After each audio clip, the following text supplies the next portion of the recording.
The Yetis and the Wendigos are two humanoid species often lumped together, well, pretty much because they share the same model before Wrath of the Lich King and because the now non-canon RPG books stated that they are related.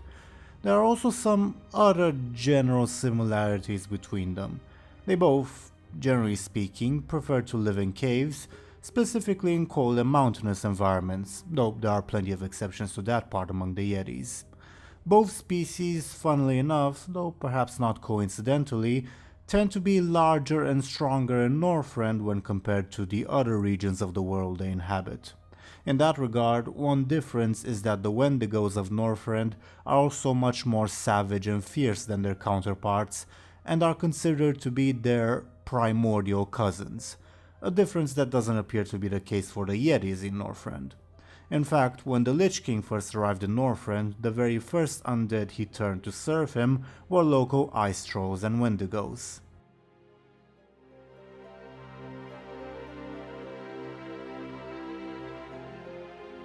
The Yetis show some signs of intelligence and complex beliefs, though most of the civilized peoples of Azeroth aren't really aware of this. Namely, at least the Feroskar tribe in Feralus have a belief in the afterlife, the Afterlands, a place where the Yetis are free to range as far as they like. On that note, while they value their community and would fight for their families, they heavily appreciate being independent and having their free space to range. They are also able to understand speech, though they can't speak themselves, and complex ideas such as seafaring, tools, and cooking, though also they don't use tools and don't cook either. Now, there was one case of a Yeti in Northrend, specifically the Howling Fjord, who also spoke quite clearly to us the players, but there haven't been any other such cases. On that note, the Tonka of Howling Fjord have been hunting the Yeti of the area for generations, but that quest giver, a young Tonka, states that she was unaware of their apparent intelligence. It's hard to say whether the other, older Tonka knew this and just didn't care, or didn't know either. Now, in Warcraft 3, higher level Wendigo creeps could also use some druidic or shamanistic spells, such as rejuvenation or reincarnation specifically, and magic naturally requires some level of intelligence, but it's questionable how much this counts within canon lore.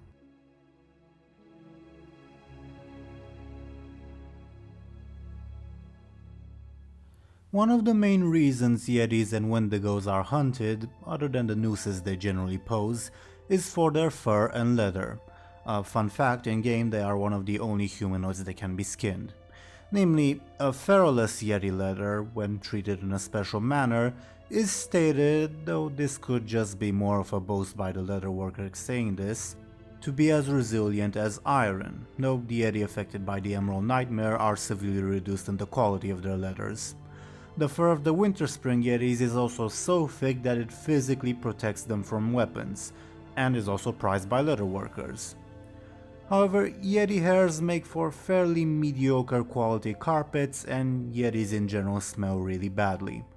Wendigo manes, especially in Dunmorrow, are however often used to make rugs and seat covers by the dwarves. Yetis are also sometimes captured to serve in gladiatorial matches. The most famous example of this is the Argent Crusade capturing and using Icehowl for the Argent tournament. However, the Gorduni ogres of Dire Maul also regularly go on trapping expeditions to capture the local Yetis.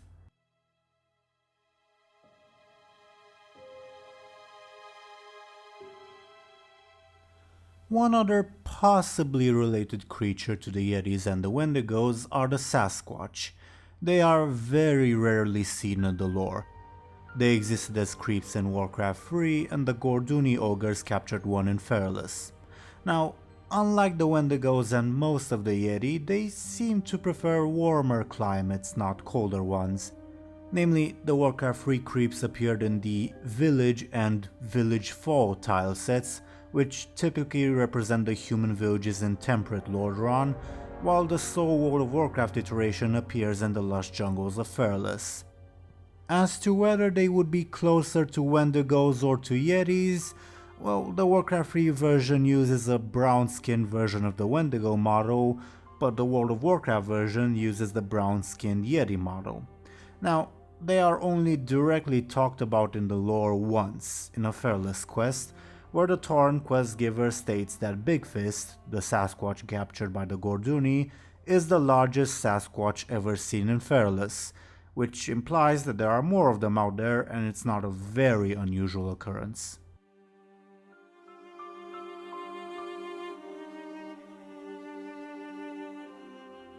The Feral-Scar Yetis of Fearless were driven from their homeland by the Gorduni ogres, who cut down the local trees, thus scattering the wildlife and forcing the Yetis to leave in order to survive. This also forced them into conflict with the local Woodpaw Gnolls, as the Yetis had to go through their own lands in their trek. Eventually, the ogres discovered the new home of the Feral-Scar Yetis and tried to capture them all, but that specific group was stopped by the intervention of the humans Aramar Thorn, Makasa Flintwill, and a few Woodpaw Gnolls. Aramar then helped the Yetis and the Gnolls create an alliance against the ogres, celebrated in a group feast.